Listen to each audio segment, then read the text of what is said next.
Aujourd'hui, je vais vous parler des 4 phases que personne ne vous explique dans le scaling, en tout cas qui sont pas forcément démocratisées, avec les 4 erreurs les plus communes, heu et hem et avec effectivement ce que les gens oublient en réalité de faire lors du 0 à 10K, du 10 à 50, du 50 à 150 et plus. Parce que nous, on est passé par ces étapes-là. Ça va être une vidéo qui va être assez straight to the point, assez rapide, assez efficace. J'ai pris quelques notes, donc vous allez voir, c'est assez intéressant. Je parle bien ici des vraiment offres high ticket, donc si vous avez une offre en ligne. En fait, la plupart des entrepreneurs restent bloqués dans leur phase, entre guillemets, ou ne passent pas leur palier de chiffre d'affaires parce qu'ils ne comprennent pas souvent une grosse contrainte qui les empêche d'aller plus loin. Et nous, ça a été le cas, parce qu'en réalité, on a stagné un peu plus d'1 an à 150K par mois.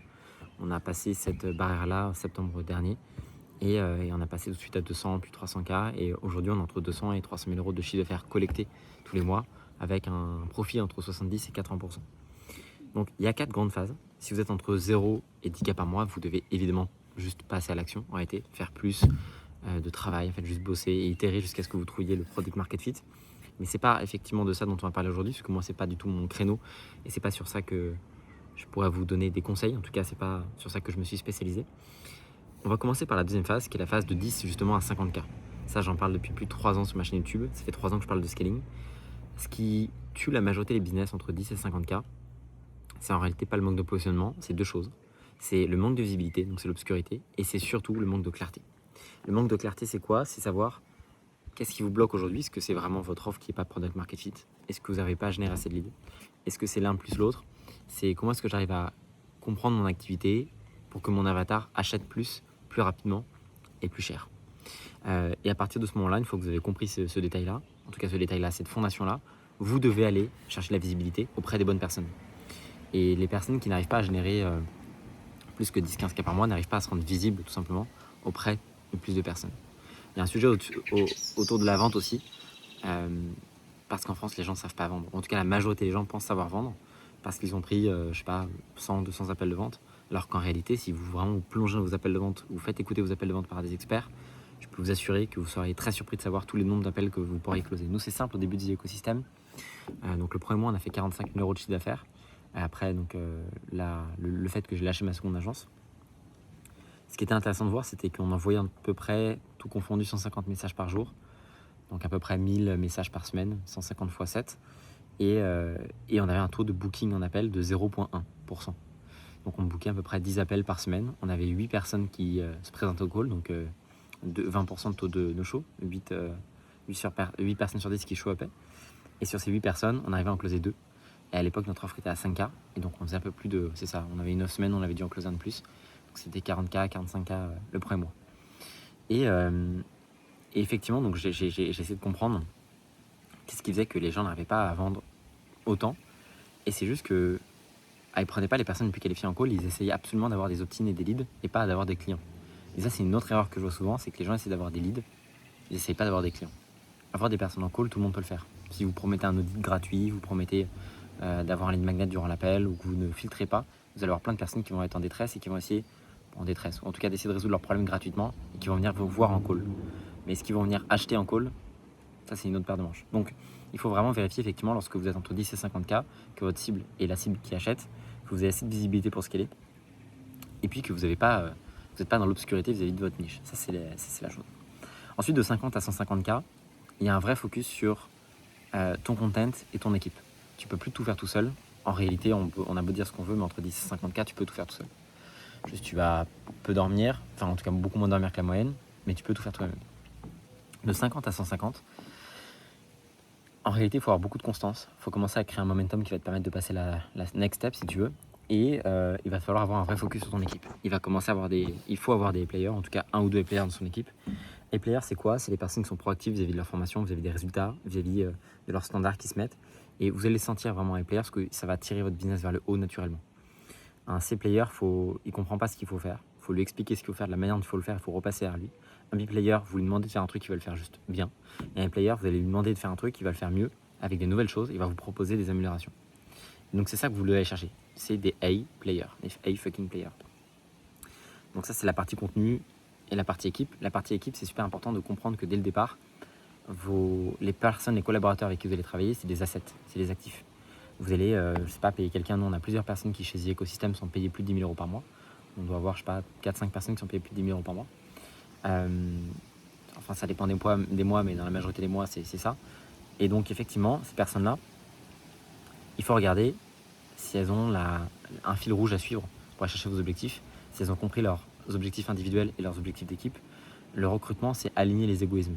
C'est comprendre que tout le monde a un intérêt personnel de faire de l'argent, de développer sa carrière, d'aller chercher plus de liberté. Comment est-ce que vous leur offrez ça au sein de votre boîte? Comment est-ce que vous leur offrez des opportunités? Et surtout, ne pas leur mentir dès le départ sur les potentielles opportunités qu'ils auront à la suite.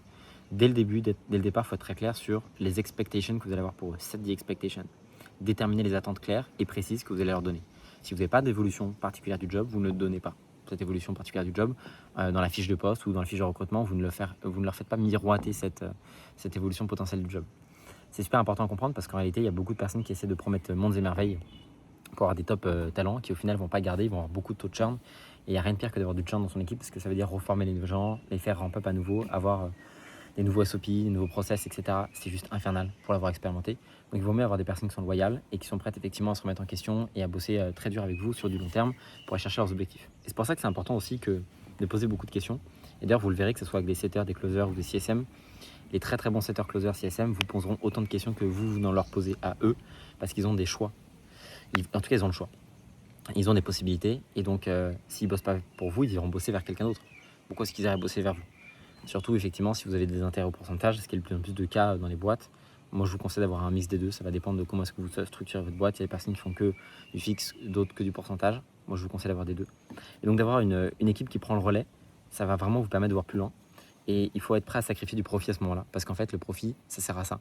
Et vous voulez avoir un train qui est inarrêtable. Donc, c'est effectivement ça sur ce quoi nous, on s'est concentré. J'ai recruté, moi, une équipe vente beaucoup trop tard.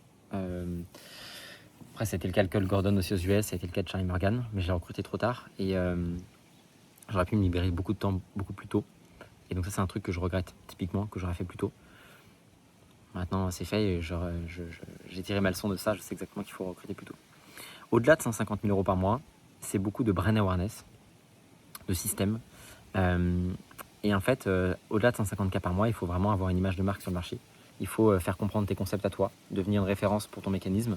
Et de manière générale, construire des systèmes qui vont te permettre et de recruter plus de personnes plus rapidement, d'anticiper toujours les nouveaux profils de recrutement, parce qu'il faut payer des cerveaux, payer des humains, et créer une espèce de boule d'énergie qui ne s'arrête plus. Parce qu'en fait, à partir de ce moment-là, nous on l'a vu avec la période un peu à Dubaï qui était un petit peu tendue. En fait, j'ai pas pu bosser pendant 3-4 jours. Et même effectivement, moi, avec un business, avec beaucoup de systèmes, avec beaucoup de process, ça nous a quand même ralenti. Donc c'est là où je vois que je suis pas du tout complètement indépendant de mon activité, loin de là. Et d'ailleurs, je ne promets pas ça et je suis pas en train de dire que vous pouvez faire tourner un business en automatique de manière passive. Ça n'existe pas. Tu es obligé d'être impliqué dans un business, surtout où tu as un business à cash flow avec ta personal brand et ta tête, etc. Mais lorsque vous êtes dans une phase de scaling, il faut accepter de faire des trade-offs. Accepter que les équipes vont avoir beaucoup besoin de vous. Accepter que vous êtes la brand du business. Même pas forcément si vous êtes la personal brand, parce que la majorité d'entre vous, vous êtes en personal brand, donc c'est encore plus vrai. Mais dans la manière de leader votre équipe, d'avoir de la vision pour vos équipes, nous on sait qu'on a des calls quasiment quotidiens avec toutes nos équipes, tous nos pôles, pour prendre la température, savoir comment ça se passe en back-end, en front-end, etc., etc. Donc c'est super important, il y a différentes manières de le faire. Mais donc au-delà de 150 000 euros par mois, et nous on compte bien aller chercher 500K puis 1 million d'euros par mois d'ici les prochains mois très rapidement, c'est de la brand awareness. C'est comment est-ce qu'on vous connaît sur le marché, quelles sont les autres figures d'autorité avec lesquelles vous paraissez, comment est-ce qu'on vous connaît, etc., etc., etc. Et puis les systèmes que vous créez. Et aujourd'hui, avec Cloud Code, avec Perpeclip, avec Cloud Cowork, avec OpenCloud, c'est de plus en plus facile de comprendre qu'est-ce qui pêche dans vos systèmes, comment les créer. Alors nous, on le fait aussi avec The Ecosystem. Mais donc voilà, c'est de l'ingénierie pour avoir des choses qui sont optimisables et surtout trackables.